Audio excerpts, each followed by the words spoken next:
Cara menghapus nomor telepon atau nomor HP account Gmail kita lewat PC atau komputer. Langsung saja klik ikon atau foto profilnya. Lalu pilih kelola account Google Anda. Kemudian buka bagian info pribadi.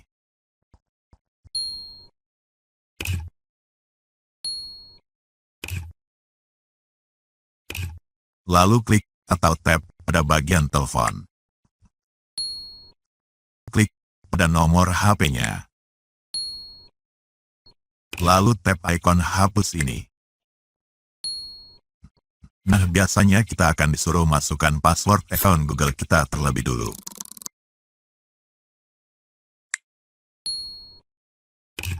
Klik lagi ikon hapusnya. Tetap hapus. Nah, berhasil.